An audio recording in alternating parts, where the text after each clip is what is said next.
Beautiful day out there. Going to be up into about the 50s, so still a little cool.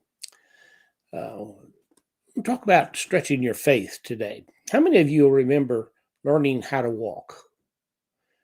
Probably none of you. At least I've never met anyone who can remember taking their first steps. The good thing about that is the fact that don't remember those first falls either. When children begin to walk, parents most often encouragement, but they must also allow for the elements of risk and failure to take their place in the process. Without the falls and the struggles, balance would never be possible. Ultimately, maturity would be arrested by overprotecting a child from the dangers of rising up and taking those first steps.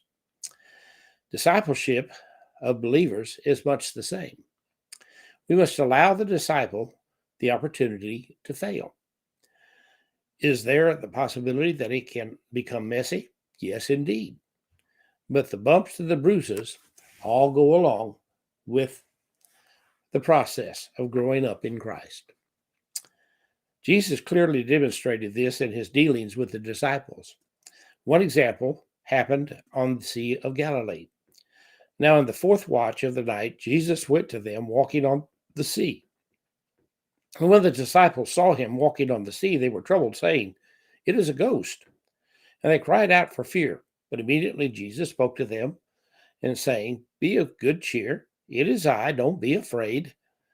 And Peter answered him and said, "Lord, if it is you, command me to come to you on the water." So he said, "Come." And then when Peter had come down out of the boat, he walked on the water to go to Jesus. But when he saw the wind was boisterous, he was afraid and began to sink and cried out, saying, "Lord, save me." And immediately Jesus stretched out his hand and caught him and said to him, "O you of little faith, why did you doubt?" And when they had got back into the boat, the wind ceased. This was in Matthew, the 14th chapter. Jesus certainly knew that Peter was going to fail in his attempt to walk all the way to him on the water. But notice that Jesus did not prevent the failure from taking place. Instead, he allowed it and remained ready to save the drowning disciple. These verses tell us that Jesus stretched out his hand and caught Peter.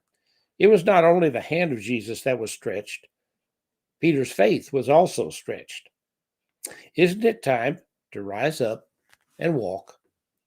You failed yesterday, but that day is gone. It's time to be stretched. Your steps may seem baby-like at first, but soon you'll be running for Jesus. Just remember, he's always near enough to catch you. Stretching our faith is kind of a tough time, isn't it? But I believe that we can stretch our faith. God bless you. Have a great day.